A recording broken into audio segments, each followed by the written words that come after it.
كتفكر تزيد زوجة تانية في المغرب؟ الإحصائيات الرسمية كتقول أقل من 1% اللي كينجحوا يديروها، ومع التعديلات الجديدة القضية غتولي شبه مستحيلة. بزاف كيعتقدوا التعدد سهل، غير تمشي وتطلب. الواقع، المدونة الجديدة جابت شروط قاصحة بزاف غتسد هاد الباب. ركز معايا، ها هي شروط التعدد في التعديلات الجديدة.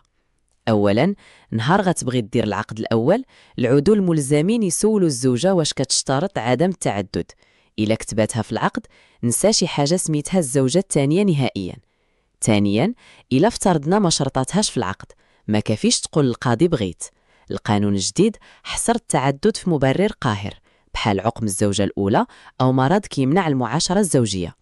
ثالثا، شرط مالي صارم، خاصك تثبت للمحكمة قدرتك المالية باش تعيل جوج أسر وتوفر سكن مستقل لكل وحدة فيهم، وإلا الطلب كيتشطب عليه.